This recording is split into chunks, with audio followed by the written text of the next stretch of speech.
Milestone কলেজের বিমান দুর্ঘটনায় হাসপাতালে আহতদের দেখতে গিয়ে ব্যাপক সমালোচনার শিকার হচ্ছেন জামায়াতে ইসলামীর আমির ডাক্তার শফিকুর রহমান।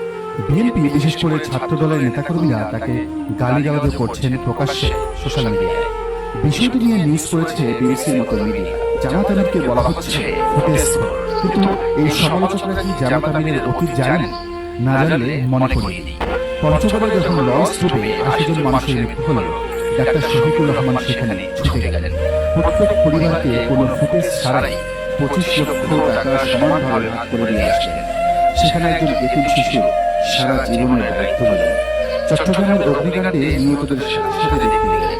নিহতদের পরিবারে ৫০,০০০ করে কয়েক লক্ষাধিক টাকা দিয়ে আসলেন কোনো মিডিয়ার কভারেজ ছাড়াই। সিলেটের বন্যায় সবার আগে ডাক্তার শফিকুর রহমান চলে যান। সিলেটবাসীর ভয়াবহ বন্যায় মানবিক হৃদয় নিয়ে দলীয় ফান্ড থেকে প্রায় ১০ কোটি টাকা ব্যয় করেন তিনি। কোনো মিডিয়াতে আসেন না। জুলাই শহীদদের পরিবারের পাশে ডাক্তার শফিকুর রহমান ছুটে গেলেন। প্রত্যেক শহীদের পরিবারকে ২ লাখ করে টাকা দিলেন। মাগুরার সেই শিশু ওয়াসিয়ার পরিবারের পাশে যখন কেউ নেই, তখন এই জামায়াত আমির ডাক্তার শফিকুর রহমান সেখানে ছুটে গিয়ে পুরো পরিবারের দায়িত্ব নিয়েছেন। ওই তখন তো তাকে ফুটেজ বলা হয়নি। আজকে যখন আগুন দগ্ধ মানুষের কাছে ছুটে গেলেন, তখন তিনি ফুটেজের রাজনীতি করছেন, তাই না? হ্যাঁ, এটা ঠিক। ওখানে ওই সময় রাজনৈতিক নেতারা যাওয়াতে কিছুটা সমস্যার সৃষ্টি হয়েছিল, কারণ তাদের কর্মীরাও নেতার সাথে ভিতরে গিয়েছিল। কিন্তু জামায়াত আমিরের ব্যাপারটি ছিল পুরোপুরি ভিন্ন। প্রথম কথা, তিনি একজন ডাক্তার, সাবেক বিসিএস স্বাস্থ্য।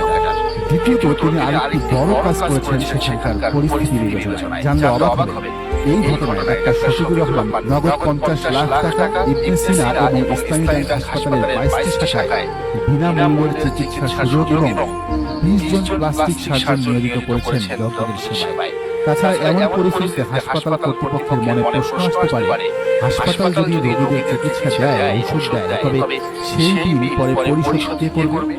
রোগীর পরিবারের কি সেই সামর্থ্য আছে?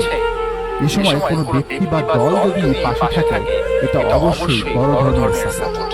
জামায়াত আমির নিজে অসুস্থ হওয়া সত্ত্বেও কালকের ঘটনায় যা করলেন, সেটা রাজনীতি নয়, মানবিক দায়িত্ব।